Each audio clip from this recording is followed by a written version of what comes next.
Attempting to be the atom core spiritual successor to games like BioShock, with all of its cultural, political, ethical, and moral critiques and commentary, as well as a dose of its penchant for, shall we say, visceral showcases and over-the-top set pieces, not to mention the sex robots and the F-bombs dropping all over the place, it should be no wonder that we should ask the question, should a Christian play Atomic Heart?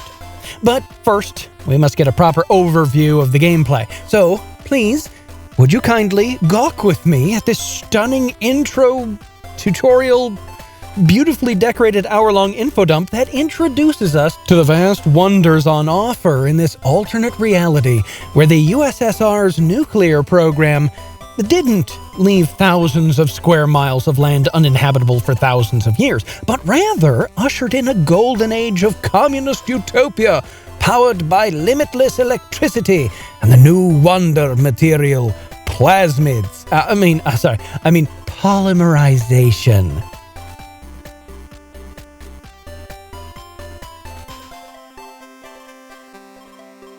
This wonder material allows man to literally reach for the stars and build a civilization where men and women need only to indulge their creativity, relax, and feast on the fat of the land brought to them by their horde of robot slaves.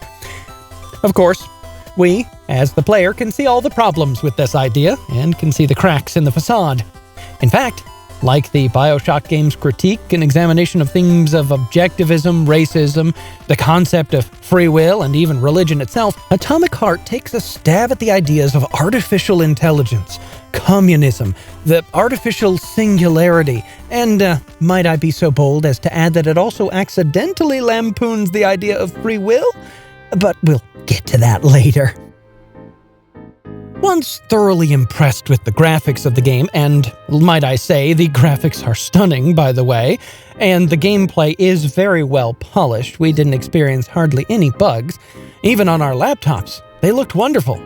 And after you've been fully welcomed into the Gentile embrace of communism, the robots revolt, as expected, and you fall from the sky to unrealistically survive with only a conveniently placed axe and the non-insane, it assures you, AI voice in your glove.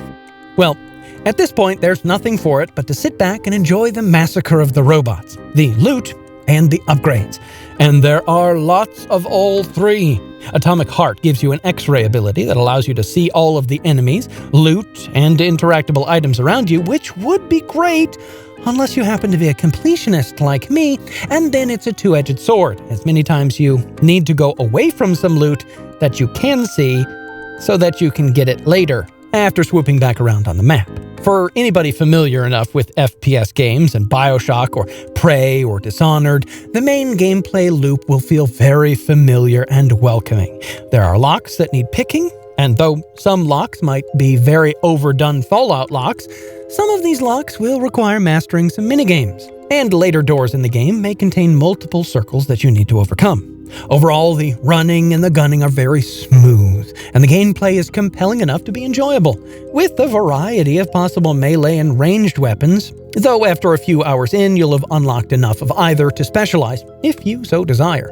The game neither holds your hand and makes choices for you in weaponry, nor does it provide you with so many that you might run out of inventory holding them all. Though there are some enemies that'll be far easier if you choose certain weapon types. There is a nice upgrade system that allows you to take on personal upgrades of passive and up to 2 active abilities at any time, and you can freely and losslessly respec at any upgrade station, which is fantastic and allows you to mess around with things, try new builds, even halfway through. You're not locked into any particular build. And yes, there are lots of robot butlers, flying Roombas, tiny tanks, and eventually overgrown flies and clickers from The Last of Us to destroy. However, the shoot and loot is only part of the normal gameplay loop. And that's part of the game's biggest failing. You see, if you're thinking of playing it, I hope you really do love fetch quests, because every time you're stopped by anything other than a boss, it's because you need to collect the 3 keys, or the 4 cylinders for the lock, or the 2 recordings, or the 5 pieces of the robot, and so on and so on. It literally gets to be so bad that the devs tried to hang a lantern on it multiple times by having the main character complain about how the creators of those doors loved their keys. Or, oh, let me guess, I have to go find 3 keys. Over and over again, the character bemoans having to engage in the main gameplay loop. Fully operational. Power supply restored. Done. The gate is open. We can leave the Vavilov complex now. And finally, if I ever see another canister, it'll be too soon. And yes, I know it can be funny if it's a one-off or a setup to subvert the player's expectations. Great, let's go. Assuming you have purchased a ticket. Set them up, maybe you need to go get 3 keys, and then no, they find that there's another way around. Thanks. Not sure about the jinx, though. Here's your ticket. Now start the engine. Your ticket has expired. Your train departed 4 hours ago. Please. Are you Riding with it. choke on it? Or they can fall through and now they don't have to go back. No! Each complaint that the devs make through the voice of the main character is a valid critique of the gameplay. That should have been fixed in the main production cycle. I've played too many games that gate your progress in fun or innovative ways to call this anything other than being lazy. I've just recently finished playing through Prey, which gates off areas simply by making you figure out that you can climb or lift things out of the way, or destroy them, or recycle them, or convince an NPC to help you move on, or a dozen different ways, and you get to decide which way you want to. And there are ways that you might be able to fully bypass in future playthroughs and speed on through, but ways that allow you to access whole areas but not know what you might have access to. Like a Metroidvania, which lets you in but makes sure you pass by things for later. Or the game could have at least used more open-ended ways to solve the lock, rather than always being a set of 3, 4, 5, etc. widgets that need collecting. As for the difficulty of the game, it's just about perfect. As a player of Dark Souls, I love a good challenge, and a few of the bosses did provide that itch.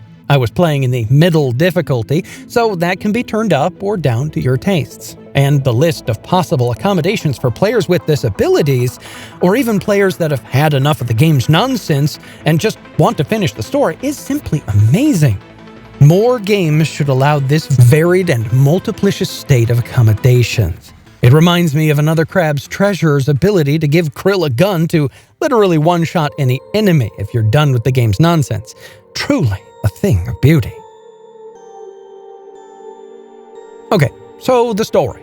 I'll do my best not to spoil too much here, but it begins with a very strong BioShock or Dishonored vibes and thrusts you into the action, running you by some NPCs, and then tells a story of the grandiose aspirations of communism and its great ideals, only to yammer on at you about how, when put to the test, communism and other like ideologies always fail, since they forget that humanity is not able by itself to put greed and self-interest aside. There is some character, I'll not say character building or progression, but there is certainly some character exposition. Some subversion of expectations and betrayals, etc. It's serviceable for storytelling, but seems rushed and forced at times. Seems like they're talking to you or at you rather than showing you the character, showing you the story. And it didn't call out any emotion like it could have. The twists are expected and overly foreshadowed, and though that might have been a localization error, I overall doubt it. The story was a letdown, in my opinion. Maybe a surprise to those who haven't studied history that a grand idea like collectivism, communism, or perfect democracy can't work. Oh, and the main character's arc was missing all the prologue to make it land properly. A perfect main character has amnesia and can't remember why he's so good at killing kind of thing. It's fine, it's serviceable, but it's a solid 5 out of 10. Now, however, the real reason we're here is to ask the question, should a Christian play Atomic Heart? And let me remind our regulars and inform those new to the channel that we hold to the doctrine of the priesthood of the believer, so we'll be telling you what we found in the game, Whether you'll be able to play it in good conscience is between you and the Holy Spirit. We'll not be judging anyone that doesn't want to play it or does play it, perhaps admonishing or encouraging, but not judging. We'll cover the areas we think some Christians might find concerns, and then leave it up to you. Okay, so this one is all over the place. There's lots of great pieces that are well crafted and very well performed. Their musicians have done a great job not only crafting the music to fit the setting and action, or lack of action, but also to build on the narrative and fill out the Russianness of the world. I do know that there are going to be some Christians that will find a few of the tracks to be offensive, overly worldly, or too rocky and noisy, but they're usually relegated to battle areas where the action is fairly intense. If you do find that an area has music that you don't find particularly edifying, you can toggle the music independently of the world, and there's still plenty of ambient sound bed to not make the world seem a silent spring. I'm gonna be real with you, this one is quite a bit of a problem. There are lots of voice actors in the game, and they do a great job of portraying their characters realistically. But that means that there is a lot of swearing, profanity, and just downright blasphemy. I mean, you can mute the voices and just read the text, but there is no profanity filter in the text, so it's still there. And for any non-Christians that are watching this, yeah, taking our Lord's name and using it as a profanity is aggressively offensive to most devout Christians. And yes, in an alternate reality where the world has gone down a very, very humanistic path, they're still using F-bombs and taking God's name in vain. And yeah, you can just mute the voices and turn off the subtitles, but then you'll never know how many keys you need to find. Oh boy! Another one! There is lots of violence in Atomic Heart, and that should not really be a surprise, since it is an FPS game. But I can confirm there's lots of shooting and slashing and gore flung about, as well as dead bodies scattered all around as part of the terrain, and in piles and in various states of disrepair, and many of the mobs you will be tasked with slaying are robots. So that, at least, is not going to offend many. However, some of them are human, and some of them are formerly human, but they are distinctly not human anymore. They will still spurt out blood when hit or killed, so if you're not okay with gore, then what on earth are you doing playing an FPS game? Also, again, for the non-Christians in the crowd, it's kind of a weird state of many Christians that we tend not to be as offended by the idea of war, blood, or violence as we are about open sexuality. But please bear in mind that we are very offended by violence against the innocent, or gore for gore's sake. But we understand biblically that there are times that violence is required, that war even is called for, and that blood must be shed. We don't, or at least we shouldn't, exalt when violence is called for, but rather understand that it is part of the curse upon the world that blood must be shed for the remission of sins. And finally, for the last major problem, this one is going to be a hard one to get past for many Christians. And no, I'll not be showing any of the offending images for hopefully obvious reasons, but throughout the map there are various pinup posters of overtly sexualized women.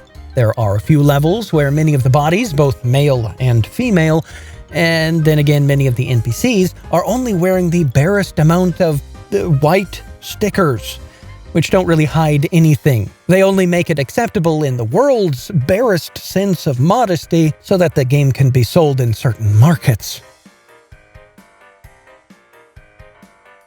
And for even many non-Christians, it's too revealing. And then there are the pair of overtly sexualized robots, left and right, who are obviously there as eye candy so they can be put on the cover, and are unskippable bosses in the endgame, but who didn't really need to be that sexually charged. And then, to top it all off, there's the inexplicably sexual harassing vending robot. I have no words. If this robot said half of what it said to someone in a modern workplace, HR would escort them out of the building on the spot. There is, again, no need for that kind of language, ma'am. Just no. So yeah, not a recommendation from the BackLog. And if you're rightly offended by blasphemy or tempted by sexual sins, I would counsel you indeed do not play Atomic Heart. But definitely subscribe and click the like button for more chill playthroughs and Christian Worldview reviews.